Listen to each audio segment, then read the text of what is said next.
洞察局势，开启视野。这里是火力早报时间。德国外交部长警告，停火协议或成俄军侵略北约跳板。乌军 F-16击落34枚夜袭俄导弹。近日，俄军再次向乌克兰发动大规模空袭，出动了包括匕首弹道导弹以及超600架各型无人机在内的庞大机群，试图瘫痪乌克兰西部电力供应。面对这波疯狂袭击，乌军的 F-16编队主导了拦截行动。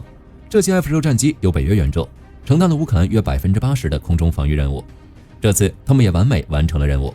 据乌空军发言人伊戈纳特证实，在这一轮针对能源基础设施的大规模打击中， F-16战机成功击落了35枚巡航导弹中的34枚，拦截率惊人的达到了97%。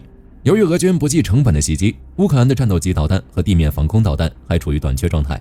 为此，泽连斯基呼吁盟友继续向乌克兰援助弹药，以抵御俄军进攻。柏林方面传来的消息印证了俄军的进攻不会停止。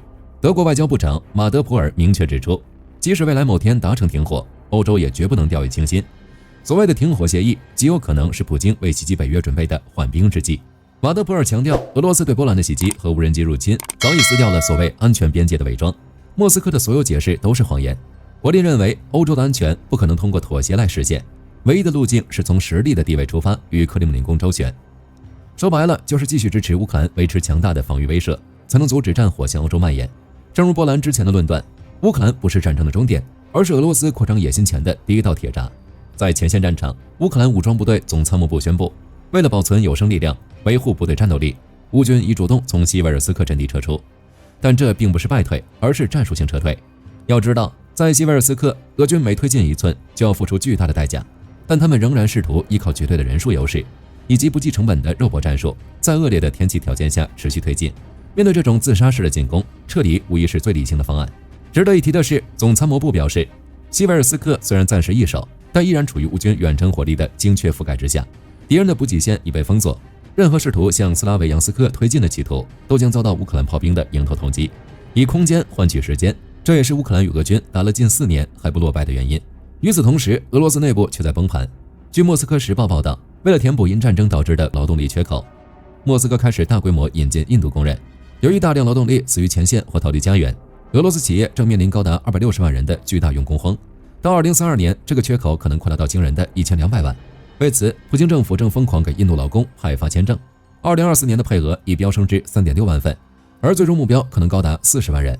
为了榨取最后一丝生产力，俄罗斯官方甚至提议将年度加班时间上限翻倍，并简化未成年人的雇佣规则。当一个国家需要靠大量外劳来支撑经济，便表明它正处于外强中干、难以为继的状态。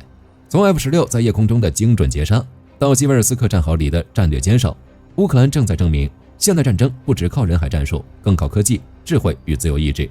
今天的早报到这儿就结束了，后续局势发展我们将持续关注。我是火力军，下期见。好的，各位观众朋友们，我们频道一直在聊真实的军事资讯和武器装备，后台也经常有朋友问，有没有值得推荐的入门级模型？今天就和大家分享一款近期接触到的产品。首先，它的外形还原度做得相当不错，比例准确，武器上的一些关键细节和标识也都有体现，材质也说得过去，拿在手上有不错的分量感。其次，它具备一定的可动性，对于理解基础操作原理有一定帮助，让它不仅是个静态摆件。综合它的做工和可玩性来看，价格确实比较亲民。对于想入门模型收藏，或者单纯想在桌上贴一个摆件的朋友来说，是一个性价比很高的选择。商品链接已经给你们上了，感兴趣的朋友可以自行了解。